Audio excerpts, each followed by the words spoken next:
हर इंसान का दिमाग अलग तरह से वायर्ड है पार्ट 2।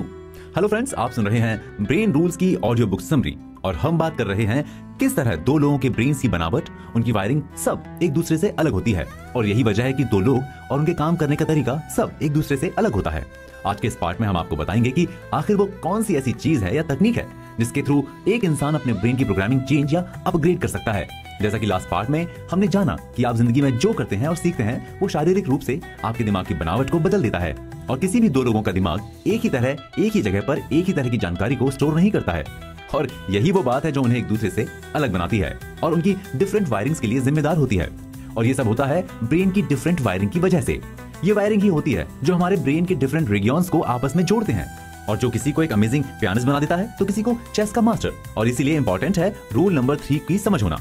इस रूल को समझना इंपॉर्टेंट है क्योंकि जीवन भर हम जिस भी इंसान के साथ बातचीत करते हैं वो उनके जीवन के अनुभव के हिसाब से हमसे बिल्कुल अलग होता है और इनफैक्ट हर पर्सन अपने एक्सपीरियंस से शेप हुआ होगा। सो डेफिनेटली हम लोगों को बेहतर ढंग से पढ़ना और समझना सीखना होगा और ये थ्योरी ऑफ माइंड स्किल्स के साथ किया जा सकता है। दो अलग अलग लोगों के ब्रेन के अलग अलग रीजन्स भी डिफरेंट रेट पर डेवलप होते हैं। लोगों की इंटेलिजेंस जज करने के कई तरीके होते हैं। जैसा कि हमने लास्ट एपिसोड में बताया था कि जरूरी नहीं कि दो अलग अलग एक्सपीरियंसेस वाले लोग एक फील्ड में एक जैसा ही परफॉर्म करें और उनकी इंटेलिजेंस सिर्फ आईक्यू टेस्ट से जज नहीं की जा सकती। समझदार होने का या किसी को समझदार समझने के हजारों तरीके हैं और ये सब उनके दिमाग की वायरिंग पर डिपेंड करता है। हम इस फैक्ट को इग्नोर नहीं कर सकते कि हर स्टूडेंट का दिमाग, हर एम्प्लॉय का दिमाग, हर कस्टमर का दिमाग अलग तरह से जुड़ा होता है और शायद इसीलिए कुछ लोग आईक्यू टेस्ट में अच्छा परफॉर्म करते हैं और कुछ नहीं। एक Austrian American medical doctor Eric Kandel जो साइकेट्री में स्पेशलाइजेशन रखते थे और एक न्यूरो साइंटिस्ट भी थे, उन्होंने अपनी खोज के लिए सन 2000 में फिजियोलॉजी में नोबेल पुरस्कार जीता कि 30 स्लग में एक सिंगल न्यूरॉन नए एक्सॉन्स एंड डेंड्राइट्स को डेवलप कर सकता है और ये भी कि जब लोग कुछ सीखते हैं तो उनके दिमाग की वायरिंग भी बदल जाती है। दिस एक्सप्लेन्स कि मेरा दिमाग आपके दिमाग से बिल्कुल अलग क्यों होगा।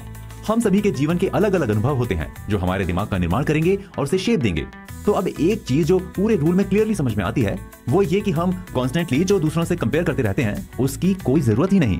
ऐसा हमें हमारे एक्सपीरियंसेस बनाते हैं तो हम एक हो ही नहीं सकते, हमारी कैपेबिलिटीज एक नहीं हो सकती। So no need for hassles. हमें जिस चीज पर सबसे ज्यादा फोकस करना चाहिए वो है लर्निंग। हमें ये मेक श्योर करना चाहिए कि हमारे एक्सपीरियंसेस ऐसे हो जो हमें एक बेटर शेप दे सकें क्योंकि हम जितना सीखेंगे उतना ही ब्रेन डेवलप होगा और उसी डायरेक्शन में होगा जिसे हम चाहते हैं। सो जो भी हमारे डिजायर हो हमें उसी से रिलेटेड नॉलेज पर फोकस करना चाहिए। So eventually the key is कि हम किस तरह से अपने इंडिविजुअल डिफरेंसेस को ऑनर करें। दोस्तों, इस रूल के बाद नेक्स्ट रूल वो है जिसकी शायद हम सबको बहुत जरूरत है। वो रूल है ध्यान का, रूल ऑफ अटेंशन, जो बात करता है हम किस चीज पर कितना ध्यान देते हैं और आखिर हमारा मेजर फोकस कहाँ होना चाहिए। After all success and life ये सब फोकस पर ही तो डिपेंड करता है। तो चलिए चलते हैं अपने नेक्स्ट चैप्टर पर।